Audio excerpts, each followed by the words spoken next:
Muy buenas tardes a todos, otra vez acá en otro programa de Políticos 3.0, esta vez acompañados del doctor y contador Gerardo Lizzanti del Movimiento Vecinal de Quilmes. Muy buenas tardes, Gerardo, ¿cómo te va? Hola Rafael, bueno, muchas gracias por invitarme a tu programa, todo muy bien. Gracias, muchas gracias por venir. Bueno, si querés empezamos a charlar un poquito. Contame cómo ves vos hoy en día la actualidad del municipio, desde tu punto de vista obviamente, ¿no? Desde el movimiento vecinal y cómo ves el futuro. Actualmente creo que todos los vecinos percibimos que hay una dejadez absoluta, se ve en las calles, se ve en los parques, en las plazas, hay suciedad por todos lados, la recolección de residuos falla en cualquiera de las ciudades del municipio, sea en Quilmes, sea en Bernal, sea en Espeleta, sea en Solano, se ven montañas de basura. Eh, en tema pavimentación lo mismo, la veo deteriorada, con pozos por doquier, sin prácticamente tareas de bacheo. Después en lo que tiene que ver con luminarias, pasa lo mismo, por más que se hayan cambiado ciertas luminarias por equipos LEDs, la realidad es que cuando los vecinos hacen un reclamo para el cambio de luminarias, pueden pasar hasta meses sin que desde el municipio vengan a cambiarlas. Y bueno, el problema que hoy día más acucia a los vecinos, al margen de todos estos problemas de infraestructura que yo estoy mencionando, creo que lo que más suena con fuerza es la inseguridad, no solamente percibida por el vecino, sino también eh, recepcionada por los distintos medios periodísticos, no solo locales, sino también nacionales. Y hablando un poco de lo que es seguridad, ¿en qué sectores de Quilmes ves que creció más? ¿Qué población es la que ves ahora que está ingresando en lo que es la delincuencia? ¿A qué sector etario me refiero, ¿no? ¿Qué edades? Creo que afecta a todos por igual, o sea, hoy día el blanco de la delincuencia son tanto los chicos que van a la escuela, las madres que los van a buscar, los jubilados que salen a dar una vuelta, el trabajador que está esperando en la parada de colectivos, o la persona que sale a pasear el perro, o la señora o el señor que va a hacer una compra al almacén de su barrio. Desde ya que creo que no tiene que ver con un punto geográfico en sí, en especial del municipio, sino que creo que es el municipio en su totalidad el que se está viendo afectado, porque además recordemos que el robo, los delitos son generalmente o con moto o con auto, o sea, hay una realidad que es el desplazamiento del delincuente por distintas zonas, o sea, creo que no está focalizado en un determinado punto de Quilmes, sino en todo el distrito en su integridad. Y hablando un poco de vos en lo que es el ámbito político, ¿hace cuánto que venís con el movimiento vecinal para que conozcan un poco más los vecinos? Y el movimiento vecinal lo armamos hace prácticamente 10 años. Siempre hicimos una tarea referida a toda la problemática de Quilmes, de los vecinos, como yo te contaba. Estuvimos siempre muy atrás de lo que era inseguridad, lo que es la infraestructura, con reclamos, con peticiones que hacíamos al municipio. Y bueno, actualmente estamos trabajando dentro de Juntos por el Cambio. ¿Y cómo viene el trabajo en equipo con Juntos por el Cambio? El trabajo viene muy bien, la verdad que tenemos muy buenas perspectivas. Actualmente nos encontramos trabajando junto con el presidente del bloque de concejales de Juntos por el Cambio, Juan Bernasconi, y bueno, con una idea de participación y de proyección política de cara a las próximas pasos. Hablando, ya que me menciona las PASO, ¿no? ¿Cómo las ven? ¿Las ven viables? ¿Ven que va a ser de qué forma? ¿Cómo? Con toda esta incertidumbre. Yo creo que son absolutamente viables, pueden realizarse los protocolos necesarios para que la votación tenga los cuidados del caso, eh, como ya aprendimos todos, que se realicen con barbijo, que las autoridades de mesa tengan todos los elementos de higiene, que tengan su alcohol en gel, sus barbijos propios o inclusive también provistos por las autoridades electorales. Creo que el distanciamiento en las escuelas se puede hacer sin ningún problema, porque de hecho recordemos cuando se hacían las anteriores elecciones, nunca se usa prácticamente todas las aulas de la escuela, se usan determinados sectores de las escuelas. Entonces, tranquilamente, si en una escuela que antes se usaba quizás la mitad de sus aulas o un tercio de sus aulas, bueno, ahora en este ámbito de pandemia se podría tranquilamente usar todas las aulas de la escuela, inclusive hasta dejando aulas de separación, se me ocurre, a los fines de realizar un distanciamiento de las distintas mesas de votación. Perfecto. Y con respecto a un tema que hoy en día choca mucho en lo que es la población, el tema de la vacuna, todas las vacunas que hay, las vacunas de distintos países, ¿cómo lo ves vos con la vacunación acá en Quilmes? ¿Cómo ves que viene? Eh, ¿Cómo lo ves? Yo creo que el proceso de vacunación lamentablemente viene empañado eh, por el vacunatorio VIP, por los vacunatorios VIP que se fueron descubriendo a lo largo y a lo ancho del país. Creo que es un tema que todavía sigue vigente. Ahora, bueno, están surgiendo nuevas denuncias por parte de legisladores de Juntos por el Cambio, de otros vacunatorios VIP puntualmente ahora se hizo una en el Calafate, que se habían mandado creo que alrededor de 600 vacunas por fuera de protocolo.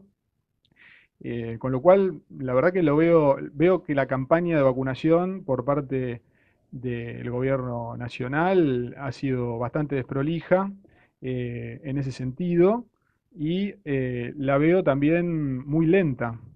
Creo que lo que habían prometido con respecto a la velocidad de vacunación, de que para antes de este invierno íbamos a tener prácticamente la mitad de la población vacunada, no creo que se llegue, ya vinieron los primeros fríos y de hecho creo que ahora como punto de gestión el gobierno debería enfocarse en acelerar lo más posible la campaña para que la mayor cantidad de gente quede vacunada y no tener, digamos, no dejar pasar el tiempo porque el invierno ya se nos viene encima.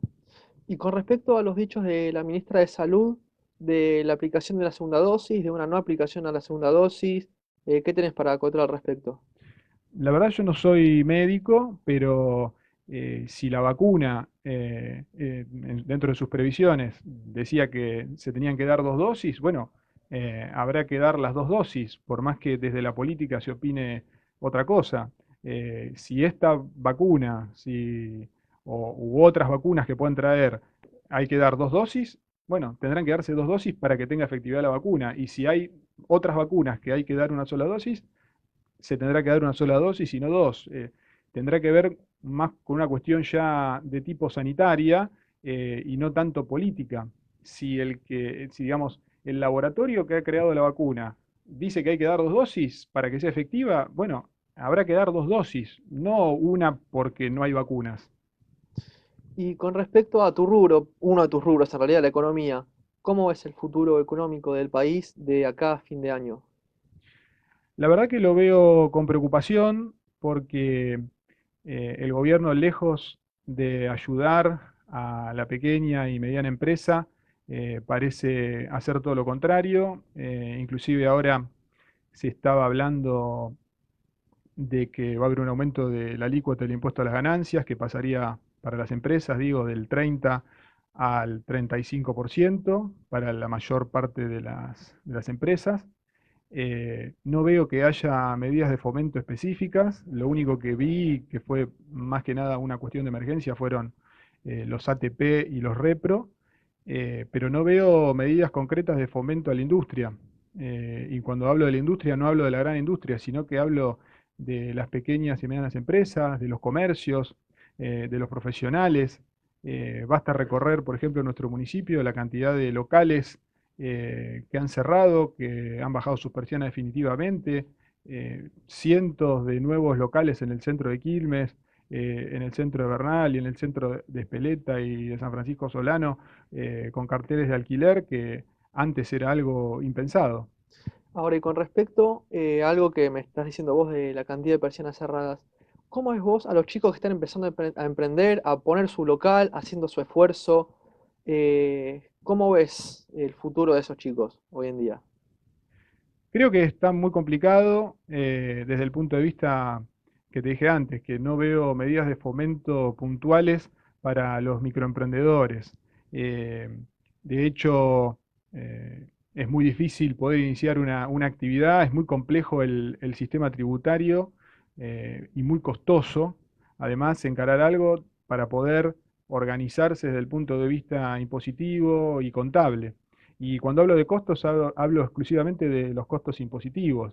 Vos imaginate que si vos tenés una empresa que tiene 10 años de antigüedad o 15, vas a pagar lo mismo que una empresa que está empezando mañana a trabajar. Entonces, el microemprendedor no tiene un tratamiento impositivo diferencial con respecto a la empresa que ya está instalada, lo cual dificulta mucho que esa empresa pueda llegar a crecer. La tasa de natalidad de empresas quizás es buena, lo que es malo es la tasa de supervivencia de las empresas, porque Argentina se caracteriza por tener un gran espíritu emprendedor, pero como desde el Estado no hay medidas de fomento, terminan por fracasar.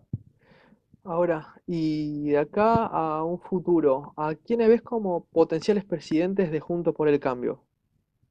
Creo que Juntos por el Cambio tiene muchas figuras trascendentes, políticos muy importantes, y bueno, obviamente que presidenciables hay muchos.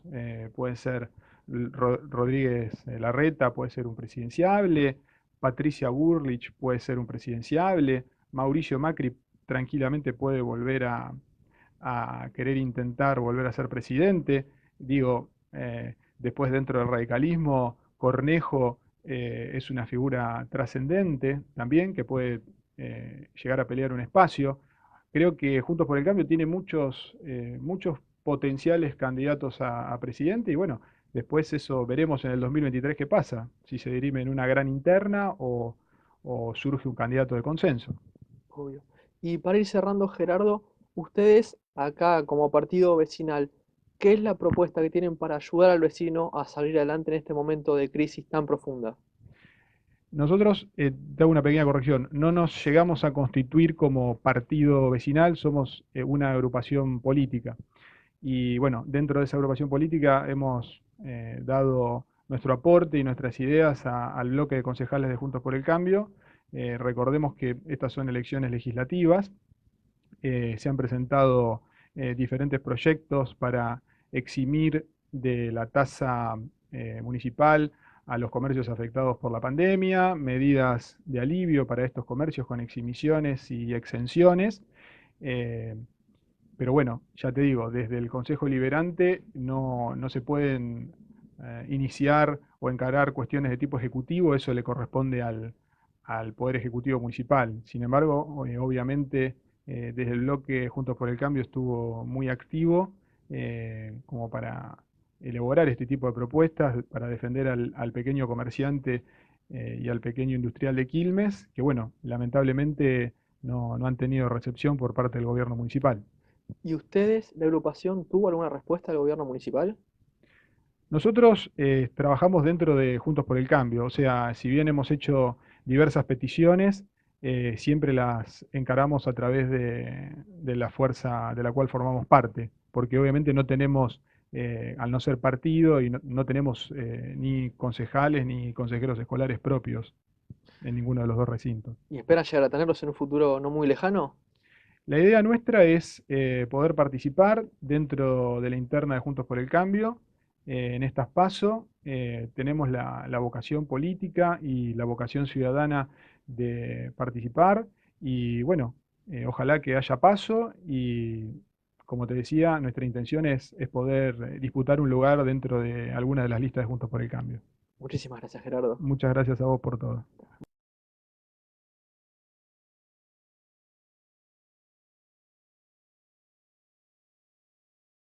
Muy buenas tardes, Luis, ¿cómo te va? Hola Rafael, ¿qué tal? Muy buenas tardes y bueno, muy agradecido por esta oportunidad que nos dan para poder hacer conocer un poco cuáles son nuestras ideas. Muchísimas gracias por venir. Bueno, contanos un poco cómo vemos la realidad hoy en día del país, de la provincia y más puntualmente de lo que es el municipio. Bueno, realmente nosotros vemos que acá en Quilmes la intendencia de Mayra Mendoza, y bueno, también es el mismo correlato a nivel provincial y a nivel nacional, donde realmente el interés o hacia quién van dirigidas las políticas públicas no es hacia los trabajadores, sino que es hacia la clase más empresaria o hacia la clase que realmente detenta los medios de producción, ¿no? O sea, nosotros somos un partido eminentemente de trabajadores y estudiantes, y nosotros bregamos por que las políticas públicas, nosotros estamos convencidos de que las políticas públicas deben destinarse hacia los trabajadores. Bueno, acá en el municipio vemos que la intendenta, desde su asunción allá a fines del 2019, junto al gobernador Kicillof, presentó con bombos y platillos el plan PYME, ¿no?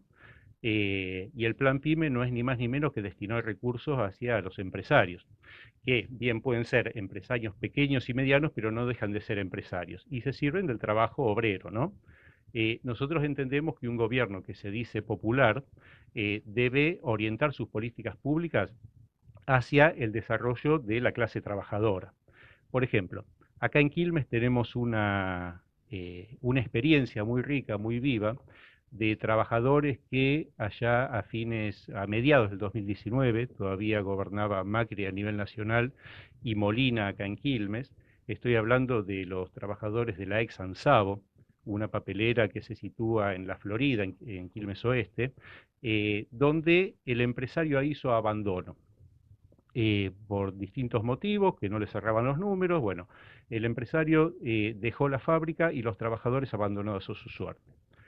Ahí los trabajadores en ese momento tenían dos opciones: o irse cada uno a su casa, o tratar de reflotar esa fábrica y ponerla a producir bajo la gestión obrera. Bueno, esto es lo que hicieron. La pusieron a producir bajo la gestión obrera. No sin muchos sinsabores y muy dificultoso, lo que sí se supieron rodear de todo un segmento de organizaciones sociales, políticas, todas de izquierda, y también la gente del barrio de ahí de Villa La Florida, y después de mucho luchar lograron devenir en cooperativa. O sea que el Estado Nacional los reconoce como cooperativa. Ahora, el municipio, ni bajo la gestión de Martiniano Molina, ni bajo la gestión de Mayra Mendoza, eh, hizo nada para que esa cooperativa pudiera salir adelante. Salió adelante por la organización de los trabajadores y de las organizaciones sociales y políticas que bueno, veníamos ayudando y colaborando a que esa organización de cooperativa, hoy denominada por ISO, que es Papeleros Organizados y Solidarios, pueda volver a producir en manos de sus trabajadores y bueno, y generar no solamente el trabajo de aquellos que se habían quedado sin él, sino poder incorporar nuevos trabajadores. Hoy están bajo esa modalidad, están reconocidos como cooperativa y están dando un paso un poquito más allá, que es haber presentado un proyecto de ley de expropiación en la legislatura de la provincia de Buenos Aires. ¿Por qué? Porque el Estado te reconoce como cooperativa, pero después paralelamente también está el proceso de quiebra, donde los antiguos empresarios fallidos, ahí es donde los acreedores de estos empresarios eh, pretenden cobrar sus acreencias, ¿no? O sea, las deudas de los empresarios. Bueno, el tema es que vos tenés la cooperativa, pero si en algún momento el juez de esa quiebra ordena el remate de esa fábrica, vos te quedás con el cuadrito que dice que sos un cooperativista, pero te quedás sin el emprendimiento. Entonces, la ley, el proyecto que se convertiría en ley en la legislatura, te otorga la seguridad de que vos podés continuar con tu emprendimiento en manos de los trabajadores. Ahora, ni los legisladores del oficialismo, ni los legisladores de la primera oposición, después de un año de presentado el proyecto, hicieron nada por aprobarlo. Esto que demuestra que el interés no es hacia los trabajadores, en este caso devenidos en gestión obrera, sino que sus intereses van por el lado de los empresarios, ¿no? Y ahora, Luis, ¿ustedes cómo ven las PASO ahora en agosto? ¿Las ven viables? ¿No las ven viables? Nosotros acá tenemos una postura determinada. Nosotros desde un primer momento denunciamos que las elecciones PASO son proscriptivas. ¿Proscriptivas de quién?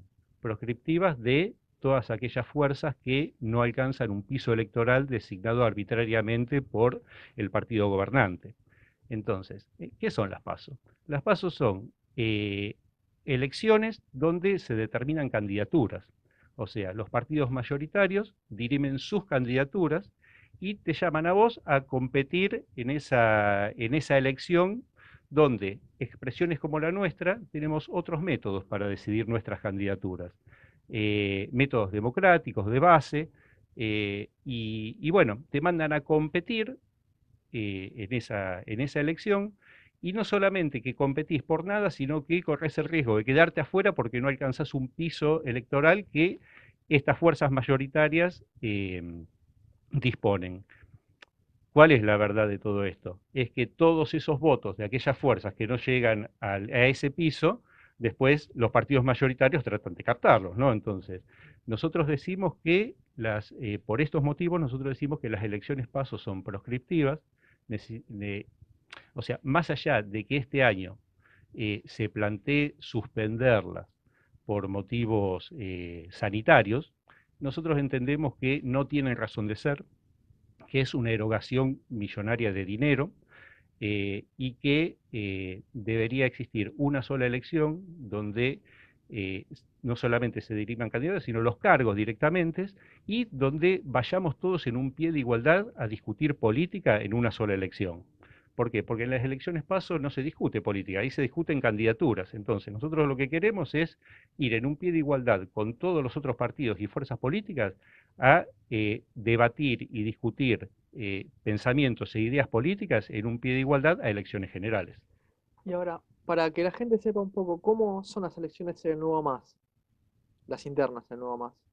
Nosotros en el Nuevo Más no tenemos elecciones internas, o sea, las candidaturas van saliendo naturalmente a través de nuestros organismos, nosotros tenemos organismos internos de trabajadores, de estudiantes, de docentes, y bueno, a través de el debate democrático en asambleas de forma directa, es donde van surgiendo y pues, se van aclamando los distintos candidatos partidarios. Y el tema de la vacunación, ¿cómo lo ven ustedes como partido? El tema de la vacunación es un tema que acá el problema es qué consideramos a la vacuna, si la vacuna es un bien social y un bien de la humanidad o es un bien, una mercancía. Entendemos que mundialmente está considerado como una mercancía, donde los laboratorios obtienen ganancias millonarias, no solamente por la fabricación, sino por la venta. Y esto está demostrado por la escasez que hay de vacunas, ¿no? Si la vacuna fuera un bien social, no habría problema de que se fabrique en cualquier lugar del mundo que tenga capacidades técnicas para poder ser fabricada. Acá no, acá dependemos de las patentes que los laboratorios gozan sobre las vacunas, así como es sobre los medicamentos. Y bueno, eso dificulta que países como el nuestro tengan dificultades para acceder a las vacunas, ¿no? Nosotros realmente entendemos de que el gobierno debería tomar postura sobre esto, que el gobierno nacional debería acá en Argentina hay un laboratorio que es el que está produciendo una parte de la vacuna de AstraZeneca. Nosotros entendemos que el gobierno nacional debería estatizar, debería expropiar ese laboratorio y ponerse a producir la vacuna para vacunar en forma masiva a la población, ¿no? Y ahora con respecto a lo que estuvo diciendo la ministra de Seguridad sobre la aplicación primero de 2 dosis, luego de una y nuevamente de 2 dosis, ¿cómo lo ven ustedes? Y bueno, lo que pasa es que ahí es la frazada corta, ¿no? O sea, de cualquiera de las dos formas tenés que tomar una decisión, pero debido a la escasez, ¿no? O sea, acá el tema es cómo se considera la vacuna. Si la vacuna se considera una mercancía y es una mercancía del mercado, y bueno, no, eh, vamos a tener que estar sujetos a estas cuestiones de que, bueno, que si tenés vacuna podés vacunar a más gente, si no tendrás que restringir.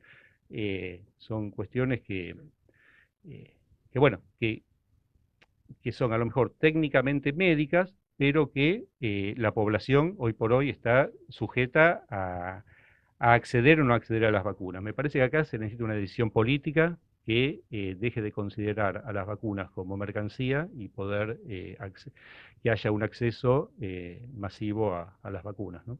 Perfecto. Y respecto también, para cerrar el tema vacunas, con lo que fue el vacunatorio VIP, ¿cómo lo ven ustedes? ¿Qué decisión se tendría que tomar sobre los políticos que fueron vacunados, sin importar el partido o las personas que tienen cargo? Pri- Primeramente es una inmoralidad, es Ujú. una gran inmoralidad el haber no solamente el haber otorgado, sino el haber ido a vacunarse en forma privilegiada, aprovechándose de una postura privilegiada, ¿no? Y bueno, entendemos que debe haber sanciones tanto para el que la ofreció como para el que la recibió, ¿no? Ujú. Y ustedes ahora en las elecciones que se vienen, ¿ya tienen lista conformada? ¿Todavía la lista se está viendo? No, no, nosotros tenemos a nuestra referente nacional, que es Manuela Castañeira, Ujú. y después, bueno, en cada uno de los municipios en los que tenemos construcción, tenemos referentes, pero eh, entendemos que a lo mejor todavía es un poquito, todavía primigenio empezar a hablar de listas, ¿no? O sea, a través de nuestros canales de difusión y a través de nuestras figuras, bueno, vamos haciendo conocer nuestras ideas, pero bueno, todavía listas conformadas no tenemos. Y de acá a las próximas elecciones, ¿cómo te ves vos? Bueno, nosotros acá en Quilmes hemos tenido un crecimiento muy, muy importante. Nosotros empezamos o desembarcamos acá en Quilmes en el año 2015, participamos de esas elecciones, participamos en el 2017, en el 2019 y ahora vamos a las de este año, ¿no? En cada uno de esos periodos electorales hemos tenido un crecimiento bastante importante, ¿no? Y donde también, como yo te decía antes, hemos conformado grupos de trabajadores, grupos de estudiantes, a través del movimiento estudiantil. eh, Tenemos una organización que es el Ya Basta. El Ya Basta acá en lo local está en la Universidad Nacional de Quilmes y en la Universidad Jaureche, donde hay grupos de compañeros que militan en esas universidades. Y después también, a través de nuestro equipo de trabajadores, vamos frecuentemente a puertas de fábrica donde hacemos una militancia de base, donde tenemos un periódico, que es el periódico nacional, es el Socialismo Barbarie, donde lo ofrecemos a los trabajadores, además de ciertas campañas que hacemos en peatonales o en estaciones. Estamos en Rivadavia, hemos ido a la estación Bernal, hemos ido en Espeleta, en algún momento a la Feria de Solano también, donde vemos que la recepción de nuestros periódicos o volantes de ocasión, digamos, por alguna cuestión puntual, eh, vemos que es bien recibido. Entonces, y también en estas jornadas así de difusión, vemos que se van acercando trabajadores, se van acercando vecinos, y bueno, es la forma que nosotros tenemos de darnos a conocer y de hacer crecer el partido.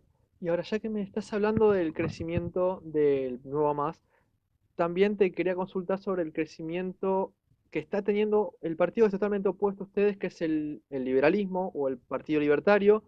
¿Cómo, cómo ves el crecimiento tanto del Nuevo Más y del Partido Libertario en base a qué?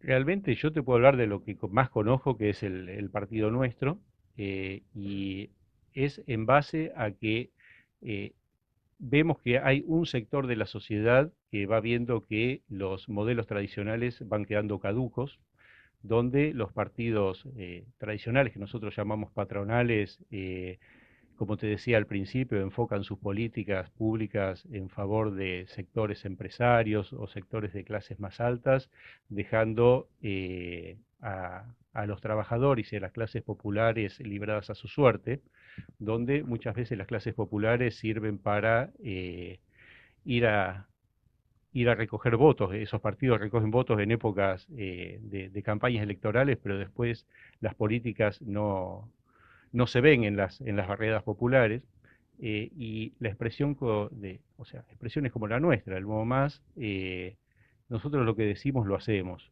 o al menos lo intentamos. No tenemos un doble discurso, y ni tampoco les ofrecemos, eh, no hacemos promesas milagrosas. Nosotros entendemos que los trabajadores se van a emancipar, pero solamente por obra de los mismos trabajadores. O sea, el partido acá podrá conducir un proceso, pero el partido no va a sustituir a la voluntad de los trabajadores, que en ningún proceso hacia su propia emancipación, ¿no? Y ahora, para ir cerrando, vos, ¿cómo verías un modelo nacional del nuevo más? ¿Cómo lo verías dirigiendo el país? La verdad que nosotros ahí en eso somos realistas, y nosotros entendemos que el, un gobierno de los trabajadores debe poner a los trabajadores en puestos trascendentales y fundamentales para la conducción del país, ¿no? Eh, y, y bueno, entendemos que,